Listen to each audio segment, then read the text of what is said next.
engenharia ambiental, engenharia química, engenharia de alimentos. E só se apresentando a gente para vocês. Meu nome é Dan Luri, eu sou o atual... Eu estou com medo desse negócio aqui apitar, mas enfim. Eu sou atual diretor-presidente e também diretor de projetos. E por estar no cargo da diretoria de projetos e ser o diretor responsável por estar vendo toda a questão da qualidade, do processo do projeto e também da experiência que esse cliente vai ter com esse projeto, eu entro no time de CS juntamente com o Oscarzinho. Se apresenta aí. Alô, pronto, como o Dan falou, meu nome é Oscar e atualmente eu sou gerente de sucesso do cliente aqui na Notec. E basicamente, como ele falou, a gente decidiu estar colocando na parte de projetos, principalmente para estar gerenciando e auxiliando, principalmente nessa transição do time de vendas para o time que vai estar realizando a execução, certo? Então, vamos começar primeiramente falando sobre o que é sucesso do cliente, né? Alguém aqui tem alguma ideia do que seja? Ou já fala? Tá, vou interpretar o silêncio como a galera sabe, mas não é o momento apropriado agora para a gente estar batendo esse papo. Basicamente, sucesso do cliente é diferente de suporte ao cliente, certo? Eu gosto muito dessa fala do Lincoln Murphy, né? Que fala que, basicamente, o sucesso do cliente é quando seus clientes alcançam, certo? Os resultados que eles desejam através de pontos de interação com você e sua empresa.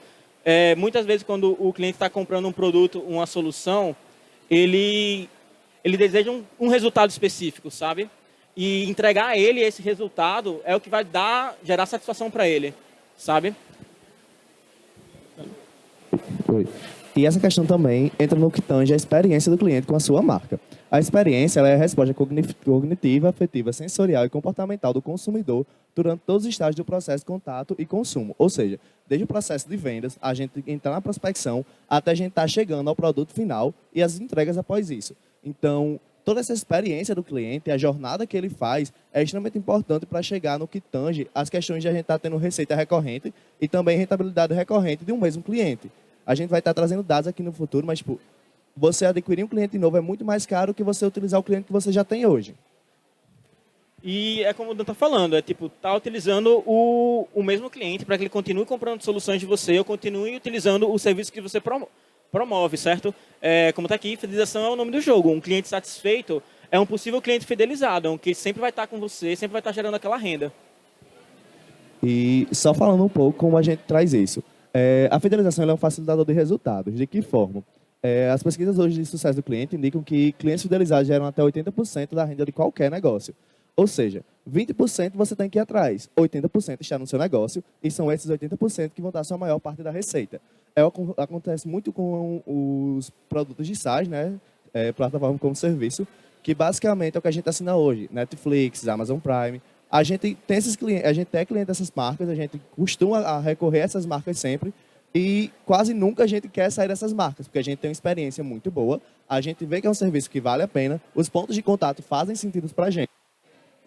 E também as pesquisas indicam que o custo para obter um cliente novo é 7 vezes maior do que o custo para fidelizar um cliente já formal. Então, dessa forma, você vai estar diminuindo tanto seu tempo de contato com o cliente, seu esforço físico para estar adquirindo um novo cliente. Você vai estar tendo, muitas vezes, vendendo para ele o mesmo produto com valores mais altos, com alguns upgrades. E tudo isso são possibilidades de você estar aumentando sua receita dentro da sua realidade. Aqui é só um caso da Nutec, por exemplo. Como a gente vem dizendo, a gente trouxe o CS para dentro da área de projetos no ano de 2020, meio da pandemia. Aconteciam várias coisas naquele processo e a gente tinha um ano que a gente tinha processos e projetos que a gente tinha que estar fisicamente e por questões de pandemia a gente não tinha como estar fisicamente. Então, o que é que a gente ia fazer para não ter cancelamentos de contrato em massa? O que é que a gente ia fazer para estar segurando aquele cliente para um momento incerto? E como é que a gente ia conseguir estar realizando essa atividade? A entrada do CS em projetos foi essa saída. A gente conseguiu lá em 2020 manter os clientes que a gente tinha, sem que eles cancelassem, já que a gente não tinha nem previsão de quando a gente ia poder voltar para executar o serviço no meio de uma pandemia global. E a partir daí a gente continua a trabalhar o CS dentro da área de projetos. E a partir disso a gente conseguiu ter constância nesse resultado de fidelização. De que forma? Ano passado, 10% de toda a nossa meta de faturamento foi apenas de fidelização. Esse ano a gente já conseguiu chegar a 34%, com a meta ainda não batida em crescimento, mas a gente já superou 24% no ano anterior na questão do faturamento do nosso projeto, só com fidelização. Dessa forma, a gente conseguiu pegar um ticket médio maior, com menos clientes também, ou seja, tendo uma maior escalabilidade, e a gente podendo trazer esse resultado maior para esse ano de 2022 até agora. E um fator muito, como posso dizer, importante para isso é ter uma jornada do cliente bem estabelecida. Aqui, alô, alô, tá conseguindo me ouvir agora melhor? Pronto. Um fator que auxilia muito a gente está conseguindo construir, levar o cliente à fidelização, é ter uma jornada do cliente bem estruturada, certo? Aqui eu trouxe um exemplo de uma jornada de cliente assim mais padrão, né? Mas o que você tem que levar em mente é que a jornada do cliente pode ser bem customizada. Você pode adaptar ela para algo que faça sentido para o seu negócio.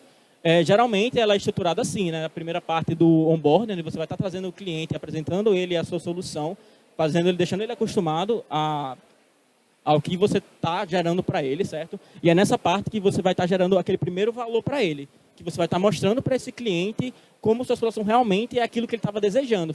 Poxa, era isso que eu queria, é aqui que eu estou vendo a geração de valor, certo? Temos as outras etapas, certo? Tanto a da adoção como a de ongoing e fidelização. Nessas etapas também ocorrem gerações de valores, certo? A geração de valor secundário, terciário, e na fidelização é quando realmente ocorre o sucesso e o cliente atinge o objetivo final dele, certo? Basicamente é a parte toda de planejamento. E a gente vai estar explicando agora mais na frente como você pode estar estruturando essa jornada. Isso, e só falando um pouco do que o Oscar falou, por exemplo, isso aqui é uma jornada... Tá dando para escutar todo mundo agora? Acho que é porque eu falo mais alto. Isso aqui é uma jornada base, e para vocês terem ideia, a Nutec a gente faz um pouco diferente. A gente meio que mistura adoção e ongoing, a gente não tem separado 100%, porque não fazia sentido para a gente ter 4 etapas. Então, a própria jornada do cliente, ela tem que ser muito adaptável na sua realidade. Você tem que entender quem é o tipo de cliente que você está lidando e entender o que é que faz sentido para você. Então, o sucesso do cliente ele não é uma receita de bolo. Ele tem processos, tem padrões, mas ela nunca vai ser uma receita de bolo que vai dar 100% do jeito que dá para a Nutec, por exemplo, para alunos de engenharia ou para qualquer outra empresa. Show. E falando um pouco da jornada, né, quais são os pontos importantes da jornada que a gente tem que ter? Primeiramente, os objetivos têm que ser devidamente definidos. A gente tem que definir muito bem qual o tipo de pessoa, de cliente que a gente está lidando. Qual o tipo de persona que a gente está tendo ali. E não é porque ela é adaptável que ela vai ser extremamente estrita, né, quando a gente fala de objetivos e personas, porque a gente consegue estar adaptando até aquele estilo de persona. Vou dar um exemplo prático da Nutec.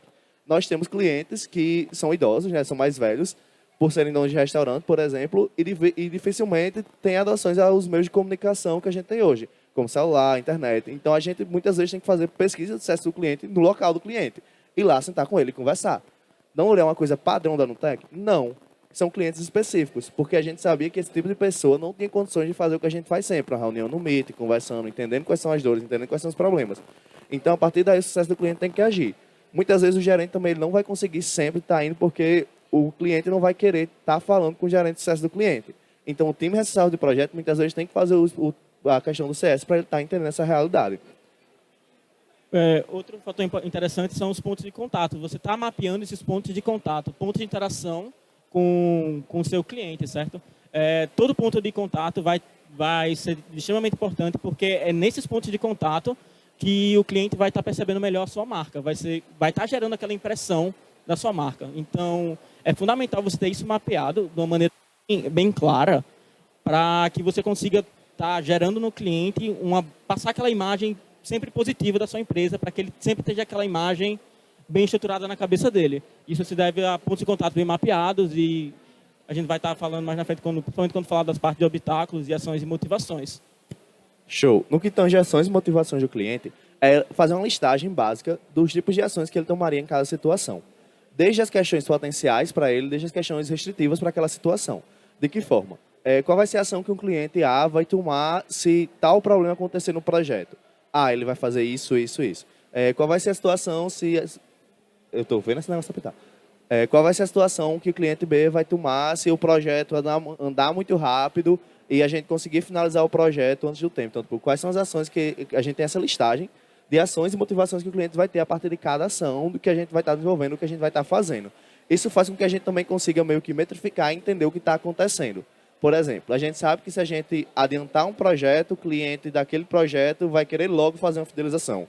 Então, a gente consegue, como empresa, estar movendo forças, né? Movendo o time, adicionando um time maior, para que esse projeto seja acabado mais rápido, para que a gente consiga também fazer uma fidelização mais rápida, assim aumentando também nossa taxa de faturamento.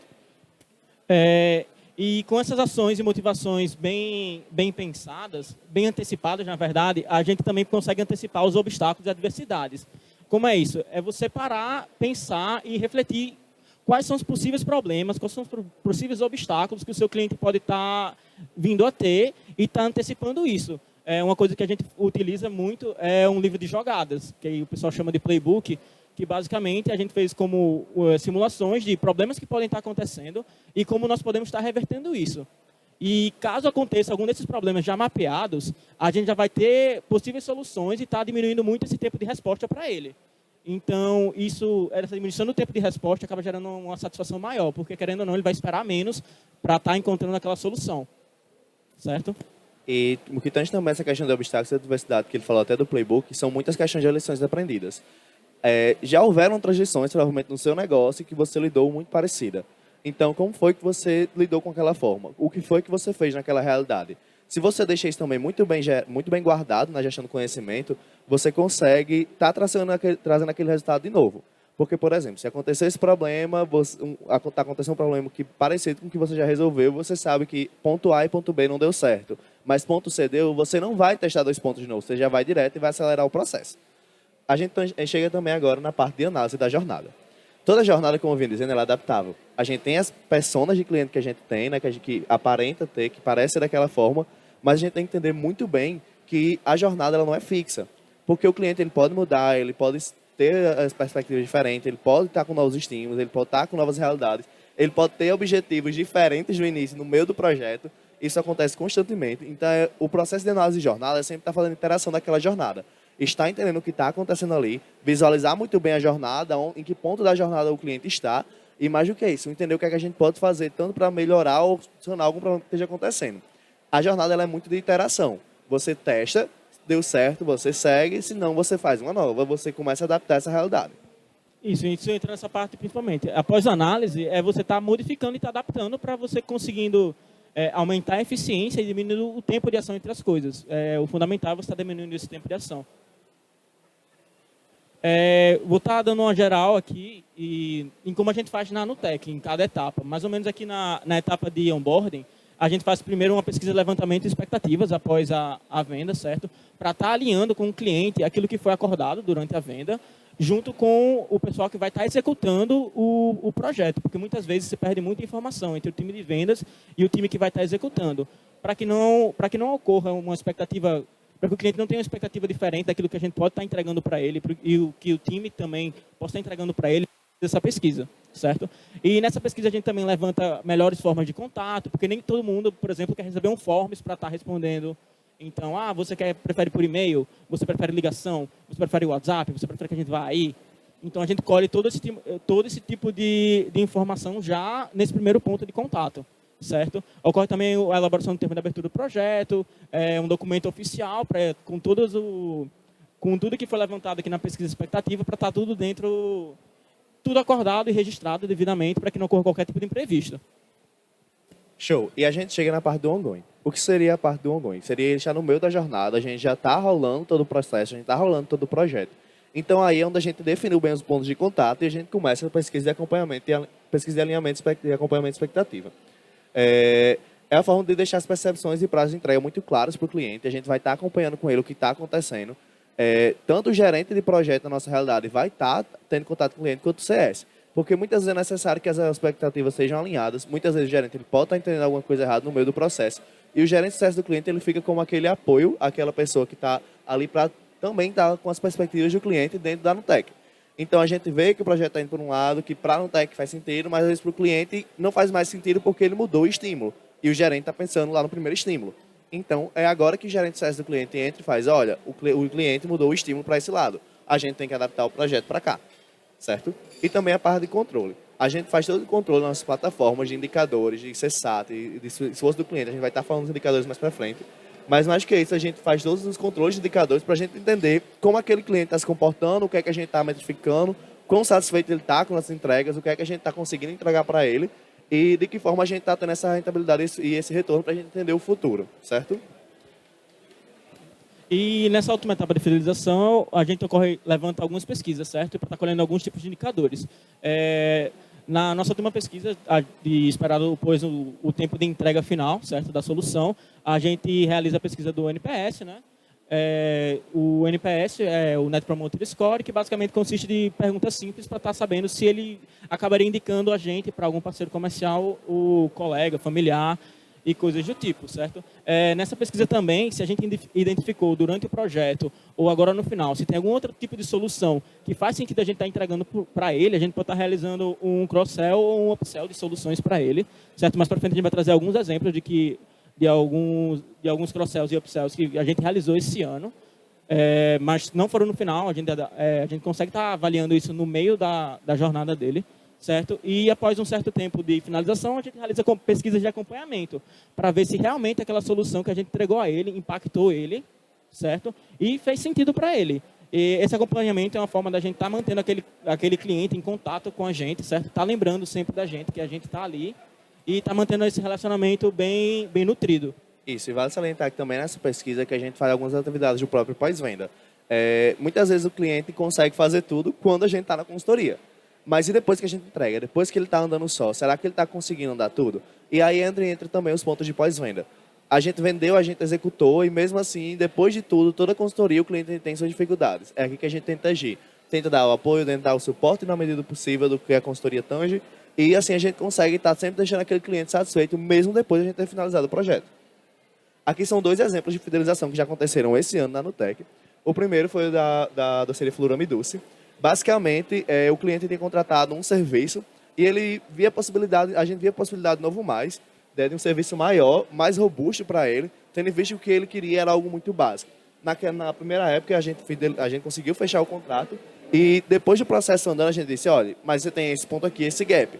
Então ele fez, tá, vocês conseguem sanar? A gente sabia que a gente podia fazer, a gente conseguia vender a solução e a gente tinha como acontecer a solução. Desse jeito, a gente conseguiu aplicar o cross-sell e o contrato inicial, ele mais do que duplicou o valor inicial. Né? O contrato depois do cross-sell, ele mais duplicou o valor inicial, trazendo assim um valor muito maior do faturamento para a Nutec nesse projeto. O outro também foi o de Flora Cafeteria. É uma cafeteria que basicamente a gente fazia o projeto de extensão de prazo de prateleira e ela tinha vários produtos, mas ela queria fazer inicialmente na quantidade que não supria a quantidade total dela e todos os produtos que ela tinha. E no meio do projeto, ela via necessidade de inserir novos produtos. Então, a gente realizou o upsell. De forma rápida, ela via essa necessidade e a gente falou com o gerente do projeto, falou com a gente e rapidamente a gente conseguiu, não tem problema, a gente não precisa de um novo projeto, a gente dá um upgrade no seu atual e você paga no atual projeto e continua o projeto com novas possibilidades. Então, a gente aumentou e criou um upsell sobre esse cliente. E agora eu vou falar de indicadores, tá? A gente falou um pouco de jornada, de tudo mais, mas de coletas, mas o que a gente vai fazer? A gente precisa de dados, certo? Tanto quantitativos como qualitativos. E são esses dados que a gente vai estar conseguindo analisar, certo? E observar se está tudo correndo bem ou não. Então, basicamente, vão ser ferramentas de gestão que a gente vai ser utilizado para a gente estar mensurando e quantificando, certo? A nossa efetividade. Aqui eu trouxe alguns exemplos de indicadores, certo? Tem o Net Promoter Score, que é um indicador geralmente utilizado no final. Temos o SES, que é o esforço que o cliente que o cliente faz para estar realizando cada tipo de ação junto com a empresa, certo? Ou seja, se ele se esforça muito para estar realizando qualquer tipo de ação, tem algum problema, seja de tempo, seja de eficiência, certo? E isso gera uma imagem negativa. Então, por exemplo, se você está percebendo que está demorando muito para estar realizando qualquer tipo de ação com ele, pode ter que ter algum problema. E vale só salientar aqui, tipo assim, também tem que ver a situação de que existem métricas para cada um. Por exemplo, o próprio SES, existem projetos que ele tem que ser obrigatoriamente de 1 a 0. Se você passa disso, o projeto está errado. Mas existem projetos que o SES tem que ser um pouco maior, porque a gente demanda da necessidade do cliente. É difícil se ele for, tipo assim, 0 a 10, ele for 10, está erradíssimo, claro, mas, tipo, um projeto que precisa da presença do cliente para a execução de alguma coisa, por exemplo, a gente ficha técnica, a gente precisa que o cliente esteja com a gente. Um SES de 4, 5, ele não é um problema especificamente, porque a gente precisa, desde o início do projeto, da presença daquele cliente, daquele source dele. Mas muito metrificar essa realidade. E a coisa legal de indicadores é que tem alguns indicadores fixos, certo? Que o pessoal estudou, fez tipo, esse indicador aqui é interessante. Mas o legal é que você consegue pegar qualquer coisa que você consiga metrificar, certo? E transformar nisso num indicador que faça sentido para o seu negócio. Como assim, Oscar? não necessariamente o esforço vai fazer sentido para você, mas se você pegar um indicador de tipo, de contato, o cliente sempre foi um cliente que sempre falou comigo toda semana, então vou criar aqui um indicador de contato com o cliente. Esse cliente passou muito tempo sem estar entrando em contato comigo. Será que tem algum problema? Você consegue estar criando esse tipo de indicador e estar criando esse tipo de análise, certo? Tipo, você não se prende a isso. Tudo que você conseguir transformar o indicador e fizer sentido para você, você consegue estar fazendo isso. Show. Falando um pouco também do CSAT, né? Basicamente é a taxa de satisfação do cliente, o potencial de satisfação com aquela entrega. Na Nutec a gente faz o seguinte, a gente tem tanto a entrega final do projeto quanto pequenas entregas de validação e interação com o cliente. A gente entrega nossas microetapas para que ele vá entendendo o que está acontecendo. Ou seja, a gente não chega com uma solução final e só dá para ele. A gente vai dando pequenas entregas para que ele vá entendendo e também a gente vai coletando CSATs para estar entendendo o quanto ele está satisfeito com aquilo, com cada etapa, com cada processo. Então, após a entrega, o gerente de sucesso do cliente entra em contato com o cliente e diz, e aí, de 0 a 10, quanto você está satisfeito com essa entrega? E a partir daí a gente consegue metrificar a satisfação ideal daquele cliente. Outra é a taxa de churn. A taxa de churn é basicamente a taxa de cancelamento de contrato em um certo período de tempo. Então, quanto menor, melhor. Né? A gente hoje não tem nenhum perfeito, basicamente por esse sentido. A gente olha que o cliente não está cancelando, nossos clientes eles estão gostando da nossa solução, eles não estão cancelando nossos contratos ou contratos com a gente nesse período de tempo que a gente determinou. Então, é assim que a gente metrifica o potencial cancelamento de contrato. A gente consegue fazer tudo isso também em um indicador maior, que a Oscar vai estar falando aqui na frente, mas já está entendendo essa realidade. O churn é uma taxa de cancelamento. A gente precisa entender também se nosso contrato, por mais que a gente esteja vendendo muito, se a gente também está cancelando muito. Porque não adianta a gente só vender, e a gente também depois só cancelar. A gente não vai estar tendo receita recorrente nem renda recorrente. E o que a gente faz com todos esses indicadores? A gente pode estar selecionando alguns, os que fazem sentido, e estar construindo o famoso Health Score, que é a saúde do cliente, certo? E o que é essa saúde do cliente? Ele funciona de forma para facilitar a visualização desses indicadores, certo? Porque não adianta você olhar para uma planilha, ter 1 milhão de indicadores e você, mas e agora? Certo? Então você separa os indicadores que fazem sentido, coloca pesos sobre eles, certo? E você consegue estar obtendo valores de saúde. Você pode estar colocando tipo um esquema de cores, um esquema numérico, da maneira como ficar mais fácil de você estar compreendendo, certo? E ver se aquele cliente, por exemplo, está saudável. O que é um cliente saudável? É um cliente que provavelmente não está gerando problemas. O projeto está caminhando tudo bem, ele não está para cancelar, nem nada disso. Agora você tem que tomar muito cuidado, certo? Porque na hora de montar essa planilha, porque você pode estar selecionando indicadores que não fazem tanto sentido e você pode estar recebendo falsos positivos ou falsos negativos. Aí uma dessas soluções que você pode estar aplicando, certo? Para estar evitando falsos positivos e falsos negativos é fazer um Health Score 360, que basicamente funciona como vários Health Scores aglomerados para estar gerando um outro Health Score. Show. Até só dando um exemplo do que aconteceu, no início do ano a gente mudou de plataforma, né, de sucesso do cliente, e teoricamente nosso Health Score estava baixíssimo porque a gente não tinha tido novos contatos. Então, era como se nossos clientes estivessem com raiva, triste, querendo acabar com a Nutec, mas na verdade era só uma questão de preenchimento de plataforma que a gente não tinha começado. Então foi aí que a gente começou a entender. A gente precisa ter mais de um Health Score. Um Health Score para cada situação e para cada realidade, pra gente, não exatamente um para cada, mas enfim. Que a gente pudesse estar metrificando de várias formas diferentes. Show. Falando também um pouco sobre as questões de pós-venda no que tange a nutrição do cliente. Basicamente, a gente tem que fazer duas coisas. Gerar valor e ter relacionamento com esse cliente. Como assim gerar valor e ter relacionamento? A gente hoje na Nutec, a gente faz basicamente 2 tipos de atividade para que a gente consiga fazer esse nosso pós-venda. O primeiro é a criação de conteúdos que façam sentido para aquele cliente. Isso é uma responsabilidade também do sucesso do cliente. A experiência que o cliente vai ter com a gente, né, tanto do projeto em si, como as demais possibilidades de estar encantando ele, cabe então essa realidade. Então a gente faz como se fossem pequenos conteúdos, né, para ele, de gestão de tempo, se a gente vê que ele precisa, de gestão de financeira, se ele precisa, coisas que a gente consegue estar colocando dia a dia no WhatsApp ou por uma plataforma específica que a gente possa estar indicando ele, melhorando a questão dele. Por exemplo, a gente sempre teve questões de docerias. Então, a gente vê que a gente tem um conteúdo legal no e-book que dá para a gente adaptar e mandar para uma doceria específica que a gente é cliente. Então, a gente adapta, coloca no postzinho, manda para ele, seja por WhatsApp, por e-mail, enfim. E outra questão é o relacionamento. A gente sempre gostou de... A empresa, a gente sabe muito bem o que é isso, que é dar mimo para cliente. Né? A gente sempre entregava, por exemplo, a situação foi um aniversário de um cliente, a gente enviou um presente da Casa Nacre, Então, era apenas o aniversário dele, não tinha nada a ver com o projeto, mas era um relacionamento que ia construir uma melhor relação com o próprio cliente. Além disso, a gente sempre gosta, no final de todo projeto, entregar alguma forma de mimo para o nosso cliente. De que forma? A gente entrega uma placa, a gente entrega alguma coisa que pareça, que vá lembrar ele da nossa presença, e mais do que isso, que ele sempre olha e tem orgulho do que ele viveu. Então, ele olha aquilo, ele bota na parede, bota na mesa, enfim, dependendo do que seja, e ele vai estar lembrando da realidade da experiência que ele teve com a gente. Isso a gente consegue nutrir mesmo após o projeto. E é isso. A gente agradece a RN Júnior por ter chamado a gente, ao Sebrae Lab e também ao GRN por estar nos dando essa oportunidade. Agradecemos e agora a gente vai abrir para dúvidas. A Lumo está aqui me matando, porque é depois da gente. Mas a gente vai abrir para dúvidas de vocês. Espera aí, calma. Quem é o primeiro? Vai lá e depois vai aqui, que é mais perto.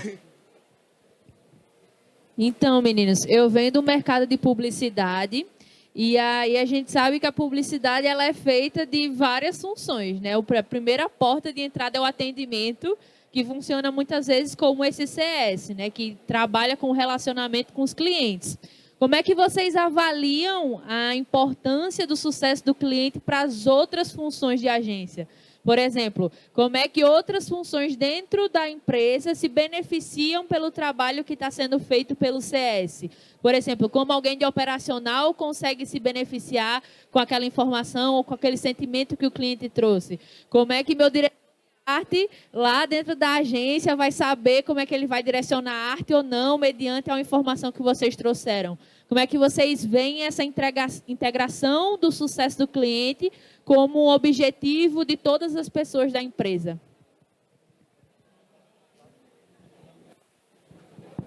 Pronto, é porque a gente tem a visão de que a empresa não é totalmente dividida, nada atua de maneira separada.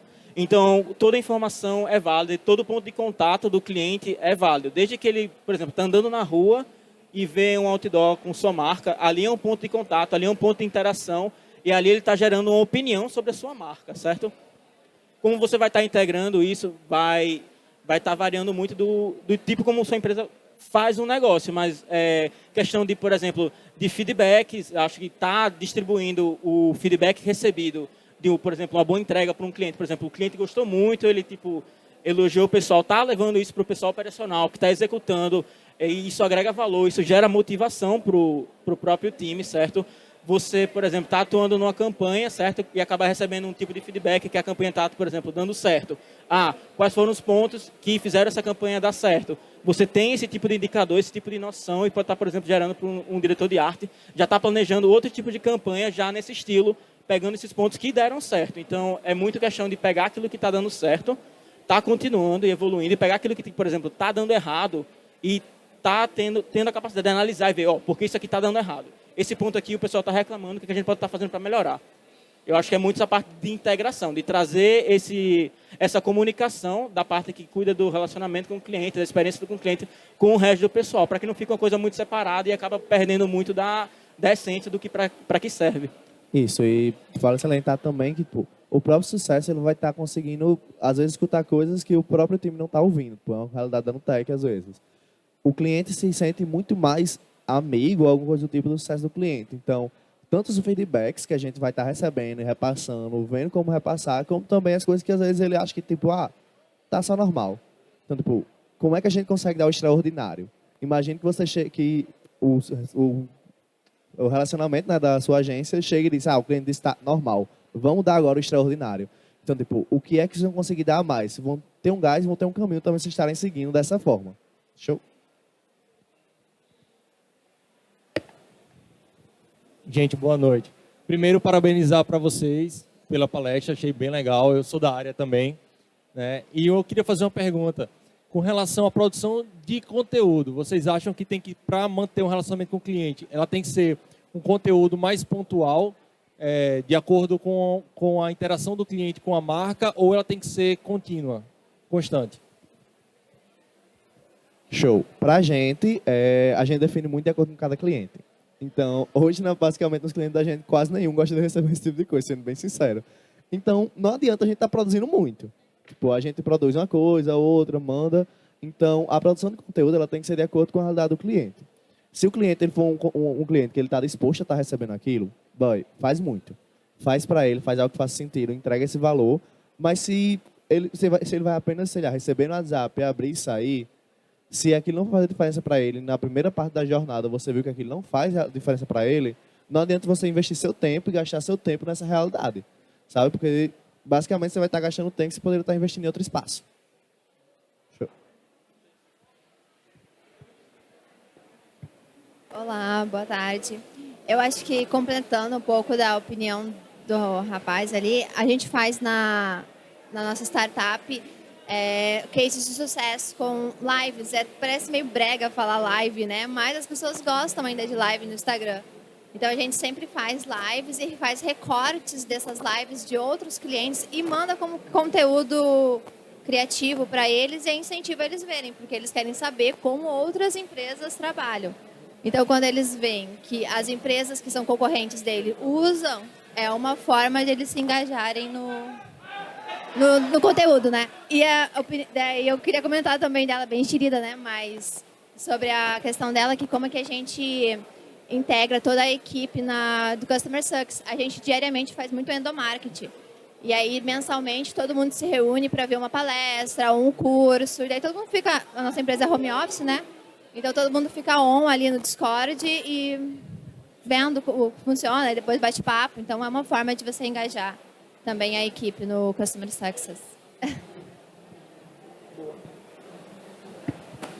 Show, gente. A gente tem que finalizar agora, né? A gente já pegou um pouquinho do tempo. Então a gente agradece a todo mundo que estava aqui, certo? Mas a gente vai ter agora uma pauta muito massa, porque não é porque eu sou meu amigo, não. É porque eu sou babão mesmo.